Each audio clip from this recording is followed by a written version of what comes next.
It's here, the fifth and final chapter of Undertaker: The Last Ride, and that's exactly what we're talking about here today on WWE Network and Chill. I am Graham Jason Matthews. Hope you guys are doing well. They announced this series way back when, I believe, during night one of WrestleMania 36. And we kind of go full circle here. The documentary started with, really the beginning of his career. But the whole purpose of this documentary was to chronicle his final match, which was not going to be at WrestleMania 36. They did not make this 3 years in advance with the idea of, oh yeah, he'll be retiring in 3 years against AJ Styles at WrestleMania 36 on a closed set in something called a Boneyard match. Obviously, that was never the idea. If you watch that first episode, which I assume you have if you're listening to this, but they talk a lot about how that WrestleMania match with Roman Reigns against The Undertaker was intended to be his swan song, his retirement match. That would be it. It's pretty apparent watching the post-match of WrestleMania 33, losing to Roman, putting the hat in the ring, the coat in the ring, the whole get-go of the Phenom, The Undertaker. And then it kind of turned into this whole grand documentary, full 5 chapters, each one kind of covering different parts, really everything that's gone down in the last 3 years. And they've also gone back to the beginning of his career. They talked a lot about the American Badass portion of his career on this episode as well, which obviously ties into the AJ Styles feud, the WrestleMania match, and whatnot. But it's been really cool. So again, each episode, the first one kind of covered that bad match with Roman. The second episode kind of covering his comeback, getting better, redeeming himself with the John Cena match at WrestleMania 34.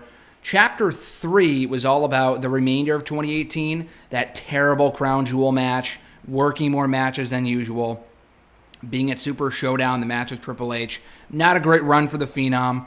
And then you kind of fast forward to episode 4 from last week. So they took a couple weeks off. It was 3 weeks in between episodes 3 and 4. Last week they talked about the... what did he do? Oh, missing WrestleMania, and then the Goldberg match, which is really kind of where... Not where his career took a turn for the worse, but it was really... that was where it kind of dawned on him that he might be not just past this prime, that's been evident for a while, but it kind of dawned on him that the more that he continues to do this, he's putting his body in more and more jeopardy. So that was really kind of the conclusion that he came to on the last episode. We see him work the Extreme Rules Tag Team match. He teamed with Roman against Shane and Drew, had a great outing. He even said to Vince at the end of that episode, backstage, walking backstage, Taker telling Vince, I'm done. I think I'm working my last match. My body can't really go anymore. And Vince, again, he may have said this because the cameras were on. He didn't want to come across like an asshole. But he said, Mark, I'll follow your lead. Basically saying, Mark, if you're calling it quits, I support your decision 110%. And that brings us to this episode, Chapter 5, Revelation, which really, for all intents and purposes, closes out the career of The Undertaker at WrestleMania. So again, the cool thing about this was that they announced this documentary literally over WrestleMania weekend. Not only during WrestleMania weekend, but during WrestleMania itself. Now, granted, the Boneyard match had already been taped maybe about a week in advance before it ended up airing in early April. I think they taped it a week or two in advance. And they probably got it just after the match was put together and after seeing the final product of what it was. They kind of figured, okay, this guy is done. Because they've been hanging out of this footage now for 3 years, since WrestleMania 33. Why wouldn't they have aired it then? Why wouldn't they have aired it 2 years ago, a year ago? They're airing it now because I'm assuming he's done. They kind of make that clear, spoiler alert, by the end of this episode. But again, as he says himself, never say never. If Taker, or rather Vince needed Taker, if Vince needed me, I might be there. He's not fully 100% saying I'll never wrestle again. He never said those words. But the way they kind of frame this episode, and specifically the final 15 to 20 minutes, kind of gives you the impression that he is indeed done. So going back to the beginning here, he said that everything went the way that it was. Everything went the way it was supposed to. Back at Extreme Rules, that great tag team match, didn't think it could have gone any better. And that's when we see that footage of him with Vince backstage telling Vince, "Hey, Vince, I'm done." He actually outright says, word for word, "I'm done. My body can't really go anymore." Vince says, "I'll follow your lead, Mark." So he went away with Michelle McCool for about 2 weeks, he said, or 2 weeks after the pay-per-view. We went away on like a little, getaway with Michelle. I don't think their daughter was there. And Triple H said that he never really got that feeling from Taker, that, that I'm done feeling ever at any point in recent years, in the last decade, whatever. But Triple H even says he deserves to be satisfied and have that real great, gratifying final moment where he can say, all right, I can hang my hat on this and ride off into the sunset, So then they show footage of, and I guess that Michelle getaway obviously was where he kind of cleared his head, got a better idea of what the future held for him. So we see him get called in for SmackDown at Madison Square Garden in September, which honestly I completely forgot about. I wasn't at that show. I was at the Raw the night before, which was a great show. One of the better Raws I've been to in recent memory. Stone Cold was there. It was a really, really fun show. They had SmackDown at MSG in the Garden the very next night, and Taker was advertised. Kind of random. Again, coming off the Extreme Rules Tag Team match, people thinking, okay, is he going to either... I don't know, people were speculating he would announce his retirement. It was kind of a random appearance. A lot of people figured he would be there just to boost ticket sales, and that's really what it was at the end of the day. There was really no reason for him to be there, and he talks about what the Garden means to him, which we've heard before in this documentary. He worked one final house show match there, I think in the summer of 2018. I think that was on the last episode. He was talking about that. So anyway, we all kind of figured this was going to be a throwaway TV segment, which is what he's been known for in recent years. He shows up, cuts a pointless promo, and that's it. It obviously meant more to him than that, being in the Garden one final time and whatnot. But it really was, from a storyline standpoint, a complete waste. He came out, talked about the Garden. They didn't show this here on this episode, but Sami Zayn interrupted him, and he laid him out with a chokeslam. I think maybe a tombstone. I think it was a chokeslam, though, and that was it. We never saw Taker again after that, at least not until WrestleMania season. So anyway, in regards to the MSG, appearance, he says that anytime he was ever at the Garden, he always looked at the picture of Elvis backstage and Muhammad Ali backstage, of those guys in the Garden, of course. And now he kind of, those were two of his idols, and he kind of appreciates the fact that his picture was put next to Elvis's later on. But he says now that if you've noticed, he takes more time at leaving the arena. I mean, it takes him a while to get to the ring, but it also takes him a while to leave the ring as well, because he wants to enjoy every moment, soak it in, because he never really knows when it might be the final time that he's in that arena and really enjoy the audience's presence. He outright says, I'm in a spot now where if I don't get in the ring again, I'm okay. And he said that it took a long time for him to get there. And he never thought about being hurt whenever he was on the road. He never really thought something catastrophic would happen until the Goldberg match happened. He wasn't thinking that going in, obviously, but coming out of it, he was thinking, holy shit, I was 2 inches away. 2 inches, give or take, from getting my fucking neck broken on that terrible, what was it, the jackhammer, the suplex, whatever, from Goldberg. They covered it on the last episode, but they showed it again here. And as they should, because it was pretty bad. It's really disgusting just watching it. He wasn't, seriously hurt. His back was jacked up, he said, or his neck, maybe both, on the flight home from that show in Saudi Arabia. But again, as I said earlier, that was really where it kind of dawned on him that I may not be able to do this at the level I can anymore. Not even where I used to 10, 15, 20 years ago, but also at a level where, am I safe? Can I go out there safely and have a safe match without seriously injuring myself or even killing myself, as I almost did in that Saudi Arabia match. So anyway, he says that he's really happy that he's been able to capture the last few years through this documentary on footage, on camera, to kind of not just relive it, but see what was going through his head at various points in the final few years of his career. While he's talking to the camera at that point, someone asks him, is there anything I could do for you? And he goes, yeah, not to sound like a prima donna, but can you get me some makeup remover? And he's obviously joking about it, but he actually does need makeup remover to remove the eyeline from his face. And that was when he told a very touching story about his dad being backstage with him. I don't know, this was very early on in his career, and he was putting the makeup on in makeup. And his dad just looked at him, and I guess it was a Texas show, maybe Tuesday in Texas, where he won the championship, or no, lost the championship. I think that was where he lost the title.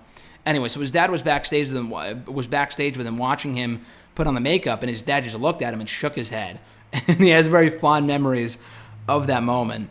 He said that no one was more upset about his career choice, yet no one was also more proud of what he had accomplished than his dad. And his dad said that he made a very dumb career choice, going from basketball, which I believe he had a scholarship in. I don't think Taker went to college. I'm not sure. Not really sure about that. I don't think he did. But he had a scholarship to pursue basketball, which he was really good at, and then he chose wrestling instead. He pursued professional wrestling, and his dad always kind of, again, not really mocked him for it. He hated him for making that choice, but he ended up coming around and being proud of what he accomplished in the realm of pro wrestling. And it was very fitting that this aired on this episode today, with it being Father's Day, by the way, so kind of works out perfectly. So anyway, we see him doing Broken Skull sessions with Stone Cold back in November, and he talks about how people had been clamoring to see him in that type of light, doing that type of interview for years. And, I mean, it's nothing new now, which is kind of weird to say, because he's doing so many interviews, around the time this documentary is airing. I have seen him literally do every fucking outlet for an interview in the last couple of weeks. He did Bleacher Report. Unfortunately, I was not the one who got to interview him, but Bleacher Report did interview him about a week or two ago. ESPN, literally every major radio station. I saw Sam Roberts interviewed him for his podcast. Jim Norton and Sam Roberts, whatever. Their show. Everyone got to interview The Undertaker. It was pretty crazy. But back in November, even as, early as 6-7 months ago, it was a pretty rare thing to see Taker out of his element like that. And he's right. People had been clamoring for that for a very long time. Now, we did do out-of-character interviews back in, the early 2000s, I want to say, with, Michael Landsberg, as he was, while he was doing the American Badass thing, because it wasn't really out of character for him at that point. But we haven't really seen a true sit-down interview with Taker prior to this point in a long time. And again, it was fitting that it was with Stone Cold, because I remember a press release that WWE put out. You could probably find it if you Google it. They put out a press release, I want to say 5.5, 6 years ago. It was a long time ago. That WWE said that for the Stone Cold show on the WWE Network, which at that point had welcomed on Vince, they had Triple H, that Stone Cold would be interviewing. And this wasn't like a fan poll, who would you want to see? They outright said that Stone Cold would be interviewing The Undertaker, Sting, and Hulk Hogan. Now, he did have Hulk Hogan on his show about a year ago on the Steve Austin show. Hogan spews a lot of bullshit, so it was kind of the interview that you would expect from Hulk Hogan. It was good, but wasn't by any means amazing. Didn't air on the network, but again, it's on his Podcast One show, the Steve Austin show. The Sting one, I don't think ever happened, whether it be on the network or on his own podcast. Maybe at some point we can get that. I know he's no longer under contract with WWE, but that shouldn't really matter, considering that Stone Cold isn't with the company actively. But we finally got that Taker interview here. And Stone Cold had talked a lot about how he would text Taker, I'm talking 2013, 2014, about getting Taker on the show, and Taker agreed to do it. The timing never really worked out. We finally got it back in November. And I remember because I reviewed it here for the channel, and it did fucking 80,000 hits. It was crazy. So it was a really good interview. It was a long interview, but a good one. We then hear from AJ Styles, who says that his friend watched the Broken Skull sessions with Taker, and Taker, or AJ, the thought went through his head at that point, can I work with this guy? He thought he could have a great match with Taker. He really wanted to know whether he could have a match with him. So he actually reached out to Taker himself, probably getting his number through Vince or WWE or whatever. So he reached out to Taker himself. He wasn't saying, I want to work with Taker in interviews. He literally went through the process of making that match happen by talking to Taker himself, which is really fucking cool. Taker even said to him, AJ, I would have loved to have worked with you 10, 15 years ago, is what he said. And it's dude, you're so right. If that match happened in 2010, when AJ was still, even if AJ is not the same competitor that he was 10 years ago, 5 years ago, AJ can still go out there and have a great match. Look no further than the Daniel Bryan match from SmackDown a week or two ago. But he's also not the same AJ Styles from his prime in 05, 2010, 2015. So I completely agree. Had that match happen in 05, 2010, it would have been a fucking banger. But the timing never really worked out. And I've always said I think Taker and AJ should have happened at the Rumble in 2017. AJ was the WWE champion. They were in Texas. I don't know if it was the Sportatorium, but I think they were in Houston. I think it was Houston. It was the largest Royal Rumble pay-per-view ever because it was on the biggest arena in Texas. One of the biggest arenas in the world. Not AT&T Stadium, which is where they were for WrestleMania 32. Different stadium, I believe. Maybe it was in San Antonio. Maybe that's where the show was.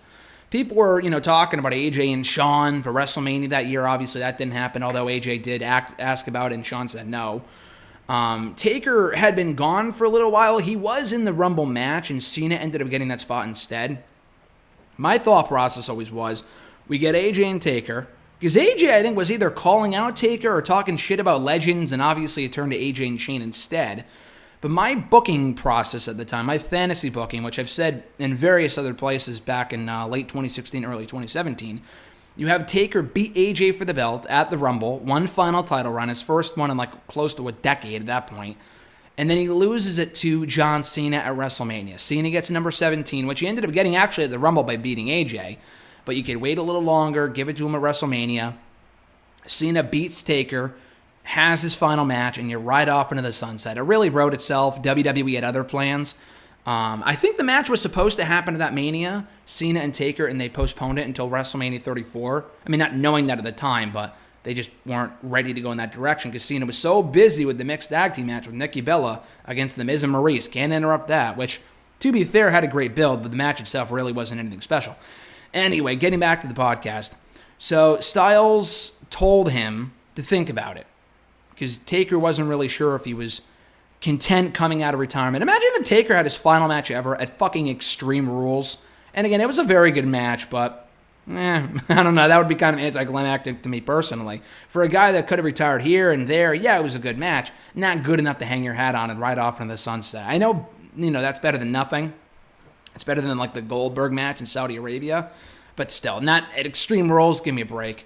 So AJ was wise enough to speak up, ask him about it, told him to think about it. And Taker even said that Styles is the perfect person to have a last match with. I think Edge said the same exact thing because he's still so good. And physically, he can do the same things that, Shawn Michaels could have done 10, 15, 20 years ago. So I completely agree. And they even bring up how Taker's always had his best matches, for the most part, with smaller wrestlers. Obviously, Shawn Michaels back in the 90s and in 09, 2010 at WrestleMania. They showed the clips of the match with CM Punk from WrestleMania 29, which was a great match. The Rey Mysterio match from the Royal Rumble 2010, another great underrated gem. They're right, yeah. Taker really has had a lot of great matches with smaller guys. Not always the giants like Triple H, who he's had good matches with, but it's really the smaller guys that I've found he works the best with, who at this point in his career can really carry him to having the best match possible. So I guess Michelle McCool brought up how they had a mutual friend with AJ Styles. One of AJ's very good friends had also been good friends with Michelle McCool and Taker for like 10 years or something.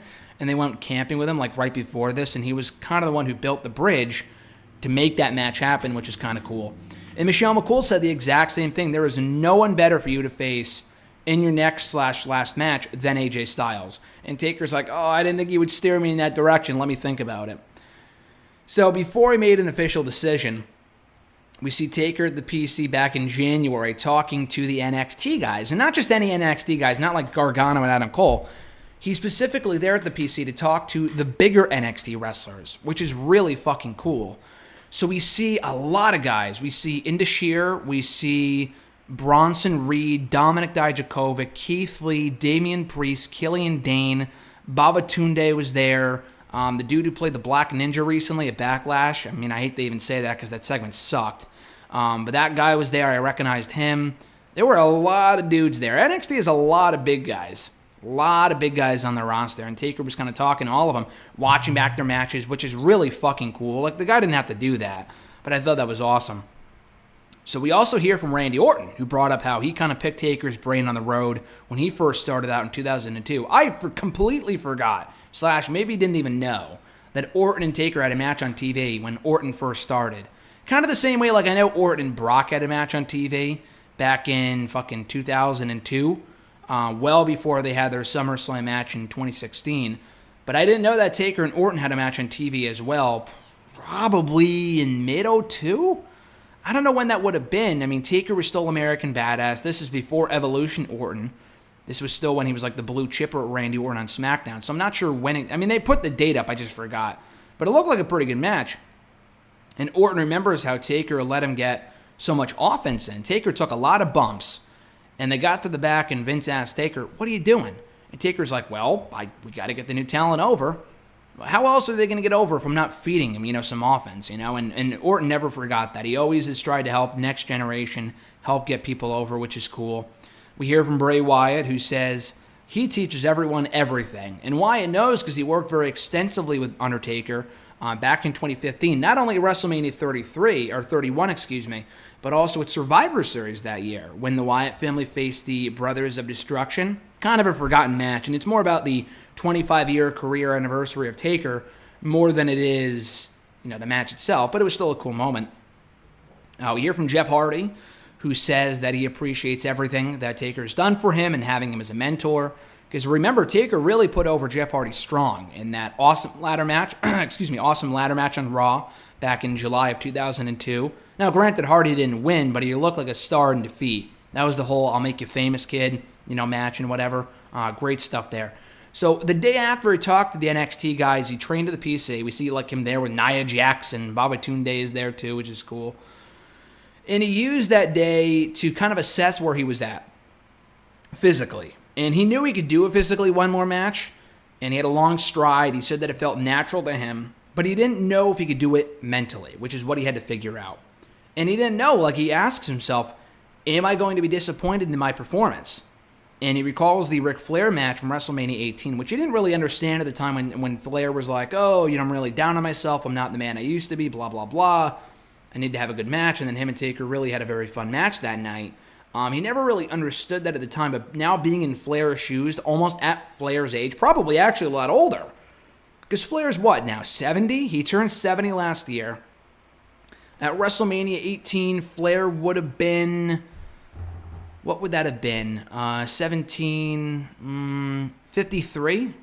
Yeah, that makes sense. Taker's around 53, 54. I think he's 55 now, if I'm not mistaken. So, that makes sense. He can kind of relate to where Ric Flair was at that point to where he is currently in his own career. And now he knows what that self-doubt feels like. He does joke about this being the longest documentary ever, if this is a bad match and he has to repeat the entire performance. It's how long is this thing going to go on for? And you kind of ask yourself watching this documentary every episode, how many episodes? We know that it was 5 episodes long, but you are asking yourself, dude, how many times can this guy make the same mistake of going out there and repeating his performance? When he has a bad match, he wants to do better. If he has a good match, he wants to do just as well. Dude, just hang it up. And he kind of jokes about that here, which is funny. So ultimately, he agrees to do the match. And I guess Taker and Vince kind of ribbed AJ before the match, saying that Vince and Taker told AJ that he was going to wrestle a Mania, just not against AJ. He was going to wrestle some kid from Tennessee or something like that. And AJ knew that he was ribbing him, which is funny. And AJ knows how big this is. He realizes how huge this opportunity is for him to wrestle the fucking Undertaker at WrestleMania. And Taker even says he could not think of a better person to have his last match with than AJ Styles. We see Taker backstage before the Super Showdown show in Saudi Arabia back in February, joking with the New Day, which is kind of funny.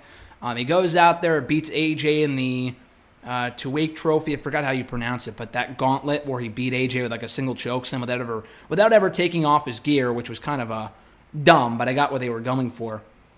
We see him joking with Vince afterward, and Paul Heyman sitting right next to Vince. So Michelle McCool, or actually before I get to Michelle, we see Taker training CrossFit, getting in the best shape ever, hopefully for this match with AJ. And he knows that his cardio needs to be best that it's ever been, better than the match was with, before his match with Cena at 34, before the match with Roman at 33, because AJ, he really needs to hold his own here. And the only way that he can do that is if he holds his own, if he has great cardio, because AJ is in a whole other level. So anyway, and AJ talks about how it's all about the moments in WWE and how he wanted to create as many moments as possible going into that Mania match with Taker, which he did. I thought they did a great job of the build-up to this match. Michelle McCool said that the WrestleMania build-up was unexpected, that she enjoyed it, but it felt so real that she was almost hating him for a second, because AJ really targeted Michelle McCool in the build-up to WrestleMania, saying that, Michelle McCool's the reason you're still around, and she's going to run you into the ground, and I'm going to help her, blah, blah, blah. And it got to the point where what he was saying was, so accurate and so real and so intense that Michelle McCool, almost hated him for a second. She had to call AJ's wife, Wendy, and kind of tell her, hey, he's gotten such a great promo that I'm kind of starting to hate him, which is pretty funny. And AJ talks about how, or rather Taker mentions that the build resonated so well with people because AJ really crossed the boundary with his promos and going after Taker the man and not just the character or the dead man, which is why it was so refreshing and fun. Taker talked about how the gimmick kind of limited him his entire career, and around 2000 he felt pretty stale. And I'm glad they bring up the American Badass stuff here and not like earlier on in the documentary, because it obviously ties into the AJ match. So around 2000, after doing the dead man character for 10 years straight, albeit incarnations, but still, he was still the dead man. Around 2000, he felt pretty stale. And he knew that he would get lost in the shuffle within the Attitude Era. That was kind of being, it wasn't ushered into that point. By 2000, the Attitude Era was well underway. But he knew he would get lost in the shuffle if he did not evolve the character. So he knew he had to bring that character, and he had been gone for a while. He got hurt in late 99 and was out for like almost a year. He missed WrestleMania in 2000, one of the few WrestleManias he's missed. And he knew he knew he had to come back with a completely different character. So he had to bring that character into that era and make it work as the American Badass, which is exactly what he did, coming back at Judgment Day 2000, having a great return, a great run. It was kind of short-lived. American Badass Taker only lasted about 3.5 years, up until Survivor Series 03, because when he came back, which he doesn't mention why he came back as the Phenom at WrestleMania 20. Like, I know, it all begins again, blah, blah, blah. Maybe they just felt that the character was getting old, I don't know. But he was only the American Badass for 3.5 years. And by that point, yeah, the Attitude Era had kind of run its course, and maybe they felt that going back to the Phenom Taker would be better. And it was for a little while before he, has done it for the last 16 years straight. But anyway, so he talked about how Undertaker the man had to come forward in that feud with AJ Styles. Not the Phenom, not the character, but rather Undertaker Mark Calloway the man. And Taker was getting called out by AJ by his first name. He wasn't being called Taker all the time. He was being called Mark by AJ himself, which we had never seen before prior to that point in Taker's career. Obviously, the original idea was to have a wrestling match. That's what Taker originally envisioned. But then the coronavirus hit, and Triple H talked about how everything started to get closed down, and they showed the headlines of Raw being moved, and SmackDown being canceled and moved to the PC, blah, blah, blah. They kind of sort of had a feeling before they officially got the no from like the state or whoever, before they made the decision themselves to move it. It was pretty much confirmed that they probably would not be running Raymond James Stadium in Tampa. So as a result, WrestleMania 36 got moved to the PC. No one knew what a Boneyard match would be. When they announced it on TV, Triple H he asked one of the writers, I guess, what's a Boneyard match? No one fucking knew. I mean, the WWE, that's so typical of them, where they kind of announce something and they have no idea what it is until we get it. Like the Firefly Funhouse match. Same thing. Great match, great spectacle. I'm sure they had no idea what the fuck they were going for when they announced it. Same thing with the House of Horrors match with Bray Wyatt and Randy. No one knew what the fuck it was going to be until we got it. So anyway, Triple H and Michael P.S. Hayes drove to the site, this like 1 acre of land, 45 to 50 minutes outside of Orlando. And Triple H was like, Jesus, like, what are we going to do? What are we going to do here? Like, he had no idea how they were going to turn this into something entertaining.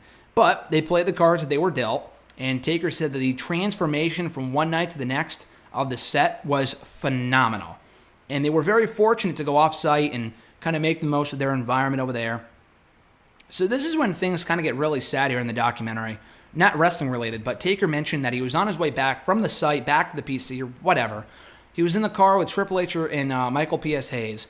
Got a phone call, looked at his phone, it was his niece. He picked it up right before I was about to go to voicemail, not knowing what it was going to be about. And his niece tells him that her dad, his brother, or whatever, the uncle, his brother, had just had a heart attack. And Taker was like, oh shit, okay. Like, what hospital did he get sent to? And I guess he lives right outside of Boston, Taker said. And she goes, no, Uncle Mark, he died. He didn't make it. He passed away. And we see Taker get really emotional as, the guy just died a couple of months ago. I don't know when they filmed this. Maybe right after WrestleMania? I don't know. But he gets really emotional. Even that had been years. You could always, obviously, it still brings up a lot of bad memories, and it's just really sad. But the point is, you don't really see Taker get emotional. I don't know if I've ever seen the guy cry before. So I'm not going to say, oh, this is great for that, because it's a really fucking sad story. If you don't tear up just watching this or listening to this story, then you're a piece of shit. Just because this is some pretty heavy shit. And he had to call his family to let him know what happened. It's really terrible stuff. And that was when it was a really rough day, he said. It was an extremely rough day. But he said that really stressed the importance to him of being there for family, the presence of family, because he had to call his family members and tell them what happened, and he wouldn't be there for him because he was on, he's filming this match. And he said, you never know what's going to happen. So that also kind of played into factored into his decision to be done after this AJ match so he can be home with his family. And then, of course, he had to go film this fucking Boneyard match the next day where he's surrounded by graves. So I can only imagine how tough that was. And I forgot to mention this earlier, that his dad had also passed away, too. I mean, I guess that's pretty obvious. His mom is still alive. They mentioned that on a previous episode from like a year or two ago, I think. Maybe the summer of 2018, maybe, or 2017.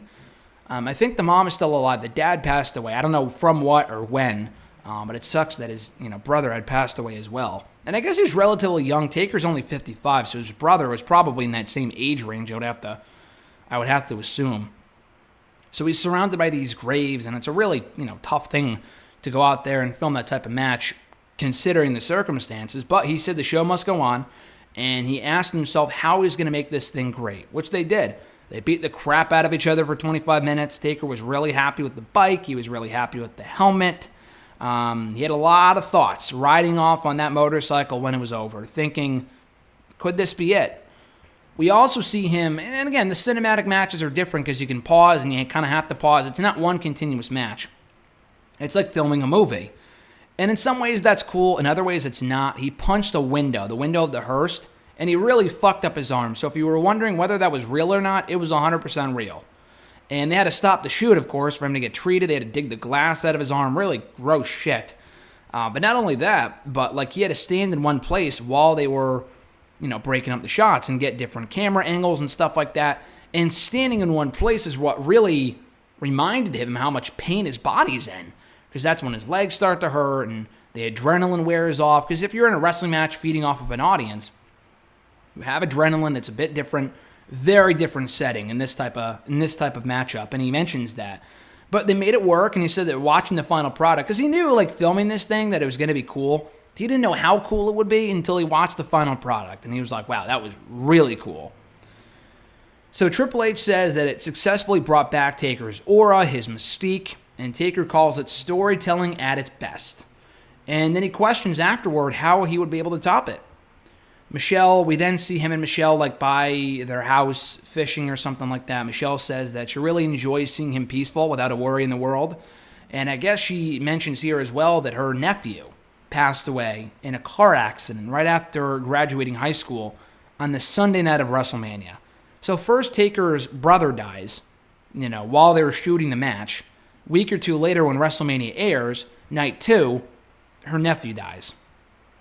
Really, really tragic shit. In a car accident, no less, too. He also brings up Kobe Bryant's death and how that really hit him hard. Again, how anything can happen. Kobe died with his daughter in the plane crash, and how you really got to be there for your family and stuff like that. So he trusts himself now to kind of make that transition into Mark Calloway, not really be identified as Undertaker anymore as much as, being Mark Calloway himself. And he asks himself, are you happy enough with that match, essentially? And he calls it the perfect ending. He calls that match with AJ the perfect ending. And he even says, as I mentioned earlier, he doesn't know if he would come back if Vince needed him. Never say never, but he does reiterate he has no desire to get back in the ring. And he said this time the Cowboy really rides away. And there's nothing left for him to conquer, nothing left for him to accomplish. The time just seems right to call it a career. He talked about how the documentary really helped him discover that, and he's in a place now where he can accept his retirement. He's really blessed to have 2 families, one on the road and one actual family, of course. He thanks all of his friends, thanks Vince. And this is where it gets really emotional. I mean, the guy didn't die or anything. I mean, no pun intended, because he's the dead man.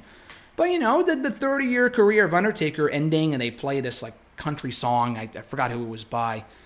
George Strait, I think. I forgot what the name of the song was. It was a good song, fit his persona perfectly. And they played over this montage of all these photos of him inside the ring, outside of the ring, with his, friends and family and whatever. I mean, it's really, it's not sad, but it's kind of sad. You kind of get a little emotional watching it, especially if you've been a longtime Taker fan. And yeah, so we hear a lot of comments from a lot of different people. A lot of people have high praise for The Undertaker. He said that he's blessed, been able to do something for as long as he has been. And we hear his peers praise him, including Roman Reigns, who calls him the godfather of pro wrestling. Taker says that he wouldn't change a thing about his career because it's all a part of his story and how it really shaped him into the person that he is today. He's going to miss the boys in the back in the locker room, and in a way, he already does kind of miss them. And granted, Taker wasn't really around a lot it's not like Edge, who was on the road constantly before he had to abruptly retire. Taker had only been around a few times a year, but still, to not get ready for that big WrestleMania match, I'm sure is going to be a definite change for him. It will definitely be a change, not going back in certain times of the year. So, of course, he's going to miss the people backstage. Foley talks about how Taker put him on the map and how he really put a lot of people on the map. JBL says that Taker had never had an off night. Batista says that he loves him, he respects him, and he really appreciates him for everything that he did for him during their feud back in the late 2000s, 2007, great series of matches. Taker thanks the fans and says that he always did the best that he could. Ric Flair says that he'll be remembered forever. We hear from Shane, who says it's been an absolutely incredible career. He looks right into the camera and says, "Thank you, Undertaker. Love you, Mark," or whatever. Vince praises him. Cool to hear from Vince here praising Taker, saying that like he's the consummate professional, no one he would rather do business with, blah, blah, blah. He said that he did his thing. He did things his way throughout his entire career, and now he's going to leave wrestling. He's going to end his career his way as well. And I'm good with that, he says. It's the last line of this documentary before they do the wide shot of him standing outside of like his outhouse or something, his house near where he lives, and they fade to black. So I thought this was, as you would expect, an amazing piece of business. And if this is it for Taker, what a way to go out. I thought the documentary approach was amazing. My only real regret about this thing is that before I hit record here, not a lot of people were talking about it. It went up first thing today, and the timing, he made some like fatherly comments, so the timing kind of worked out with today being Father's Day, but people are out enjoying Father's Day. There's a lot going on in the world right now. The speaking out movement is happening. The Black Lives Matter movement is still happening. There's a lot of other things going on at the moment, like today specifically, that people are focused on. So it's kind of tough. So I get it. They probably should have held off on this until like after a pay-per-view, or I don't know. I don't really know what else they would have done. I like the fact that it dropped first thing this morning, but it's tough because like now not enough people are buzzing about it or talking about it. It'll probably start to sink in eventually. Like, holy shit, Taker's done when they officially announce it, like tomorrow on Raw or whatever. But putting that aside, this was amazing. If you haven't already checked out all the other episodes, definitely do so. And thank you guys for checking out all my reviews here on the channel. You can check them all out in the description box down below. My Undertaker The Last Ride reviews, all episodes 1 through 5. But yeah, this is easily, I gotta say, I've seen a lot of great documentaries. I enjoyed the CM Punk one. I love the Ultimate Warrior one from when right after he died. There's been a lot of great ones. The Triple H one is good. The Mick Foley one is great. A lot of good ones. The Edge one, the 24. They're really giving us a run for their money here in terms of best documentaries they've ever done. The Edge one is up there.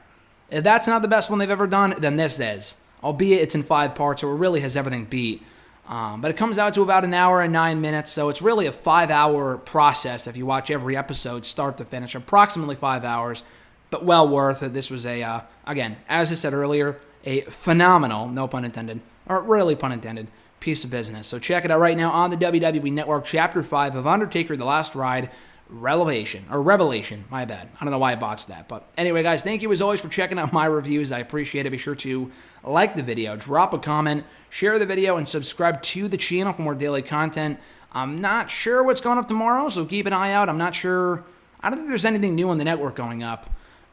So it'll probably be like a Dark Side of the Ring review from a couple of months ago that I recorded that I just didn't have time to put up. So keep an eye out for that. Otherwise, guys, it's my MCU rewatch review series tomorrow. So I think we're breaking down Thor: The Dark World. That's coming up tomorrow. But anyway, guys, have a great rest of your Father's Day. Enjoy the rest of your weekend. I'm Graham G.S. Matthews, and I'll catch your ass down the road.